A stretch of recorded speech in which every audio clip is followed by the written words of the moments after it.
¿Cómo conocieron a su primer novio o primera novia? Historia 1. A esa chica, la conocí un martes lluvioso, de esos días en los que uno sale a comprar pan sin imaginar que la vida está a punto de hacer un pequeño giro. Yo solo quería unas conchas y quizá un bolillo para la cena, pero al entrar a la panadería me encontré con algo que no estaba en el menú, una sonrisa tímida detrás del mostrador. Ella estaba acomodando una charola de pan recién horneado, y el vapor tibio le empañaba un poco los lentes. Cuando levantó la vista, me dijo buenas tardes con una voz tan suave que parecía parte del aroma a canela que llenaba el lugar. No sé si fue el pan o fue ella o como a mí me gusta pensar para justificarme, que era porque hacía frío, pero ese día regresé a casa con más cosas de las que necesitaba. Volví al día siguiente. Y al otro. Y al otro. Al principio fingía que necesitaba pan para la familia, para un vecino, para un amigo, sí, ese amigo por el que a veces preguntamos cosas o le guardamos cosas, cualquier excusa era buena. Ella se reía, como si supiera perfectamente que yo no tenía tantos compromisos panaderos en mi vida. Con el tiempo empezamos a hablar más. Primero del clima, luego de la escuela, después de música, de sueños, de esas cosas que uno solo comparte cuando siente que la otra persona escucha de verdad. Me contó que ayudaba en la panadería porque era de su tía, y que solo estaría unos meses ahí antes de mudarse a otra ciudad. Yo asentí, como si no me importara, pero por dentro sentí un pequeño jalón. Un viernes, mientras me daba el cambio, me dijo sin rodeos: «Oye, ¿te gustaría salir conmigo mañana?» Creo que ese fue el día en que el pan me supo más dulce que nunca. Salimos. Caminamos por el parque, compartimos un raspado, hablamos de tonterías y de cosas importantes sin darnos cuenta de cuál era cuál. Y así, sin planearlo, se convirtió en mi primera novia. Fue una relación breve, casi como un pan recién horneado que se enfría rápido, pero mientras duró fue cálida, sencilla y llena de esa magia que solo existe cuando uno es joven y todo parece posible. Unos días antes de que se fuera, me regaló una concha envuelta en una servilleta y me dijo: «Para que no te olvides de mí». No hizo falta. A veces, cuando paso frente a una panadería y el olor a pan dulce me alcanza, me acuerdo de ella. De su sonrisa tímida, de sus lentes empañados, y de cómo, por unos días, el mundo fue tan simple como elegir el pan más bonito de la charola. Historia 2.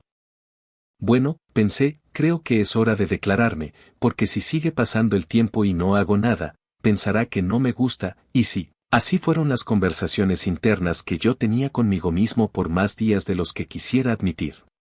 Éramos compañeros desde hacía tanto tiempo que ya formaba parte del paisaje de mi vida escolar, ahí estaba siempre, en la tercera fila, con su cuaderno lleno de dibujos y esa risa que se escapaba incluso cuando intentaba disimularla.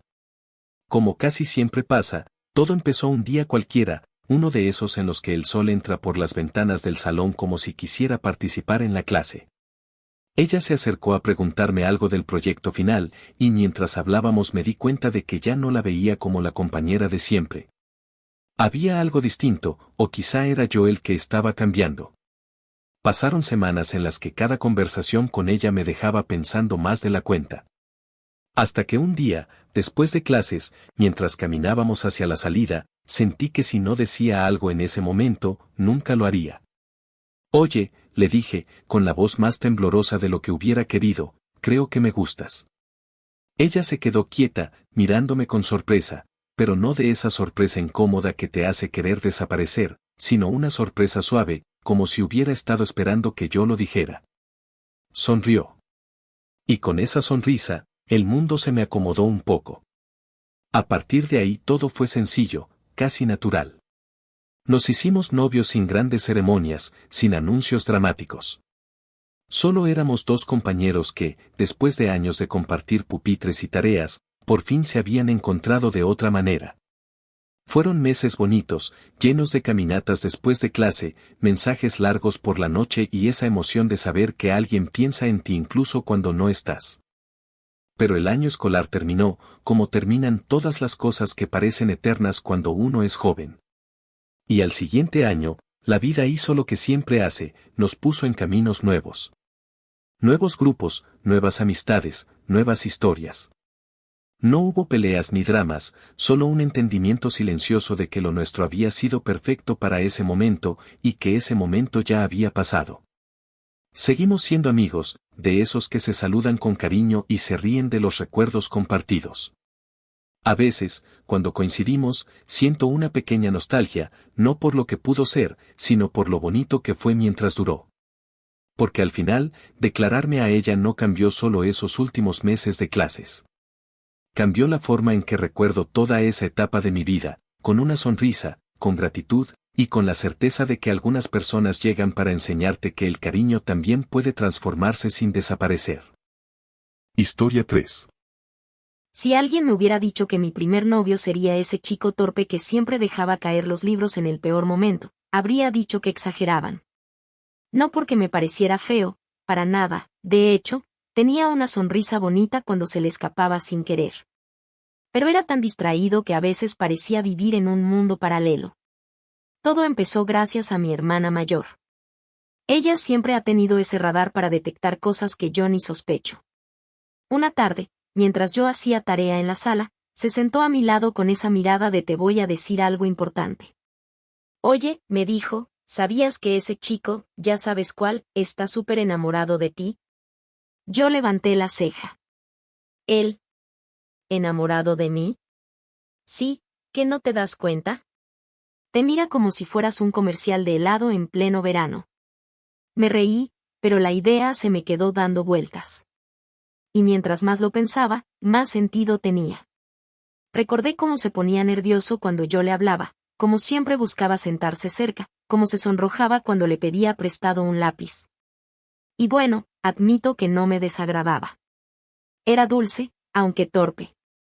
Y tenía algo que no sabía nombrar, pero que me hacía mirarlo 2 veces. Así que decidí comprobarlo. No preguntándole directamente, claro, una tiene su dignidad. Preferí darle pequeñas oportunidades, señales sutiles, como quien no quiere la cosa. Un día le sonreí más de lo normal. Otro día le pedí que me acompañara a la biblioteca porque me daba flojera ir sola. Luego empecé a esperarlo a la salida, fingiendo que coincidíamos por casualidad. Y él se ponía rojo, tartamudeaba, se tropezaba con el aire, pero ahí estaba siempre. Como si cada oportunidad que yo le daba fuera un regalo que no sabía cómo abrir. Hasta que un viernes, cuando caminábamos hacia la parada del bus, se detuvo de golpe.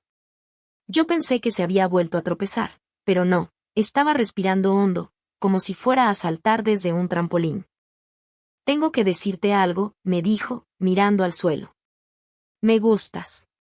Mucho. Desde hace tiempo. Yo fingí sorpresa, aunque por dentro celebraba como si hubiera metido un gol en tiempo extra. Qué coincidencia, le respondí, tú también me gustas. Y así, sin más, se convirtió en mi primer novio. No hubo flores ni discursos épicos, solo 2 adolescentes torpes tratando de no pisarse los sentimientos. Pero fue bonito. Fue nuestro. A veces pienso que, si mi hermana no me lo hubiera dicho, quizá nunca me habría dado cuenta. O quizás sí, pero mucho después.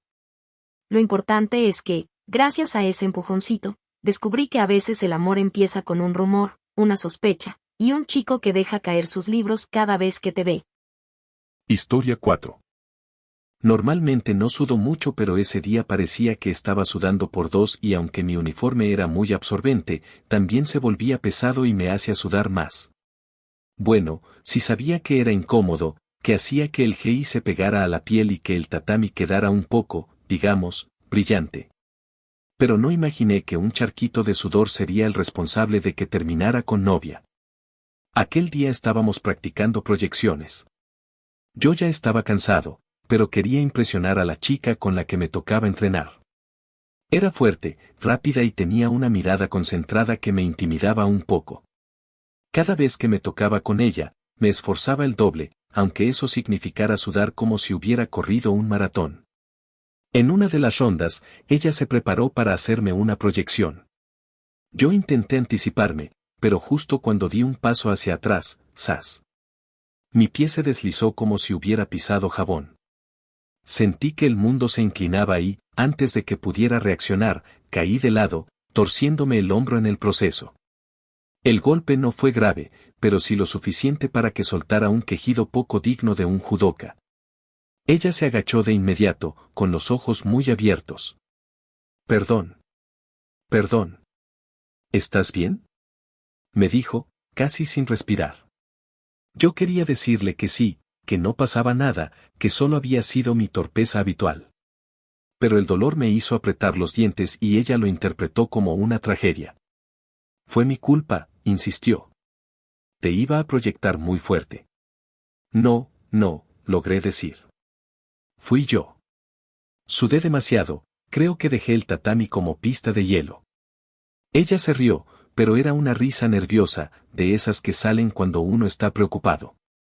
Me ayudó a sentarme y luego se quedó a mi lado todo el resto de la práctica, aunque el sensei le dijo que podía seguir entrenando.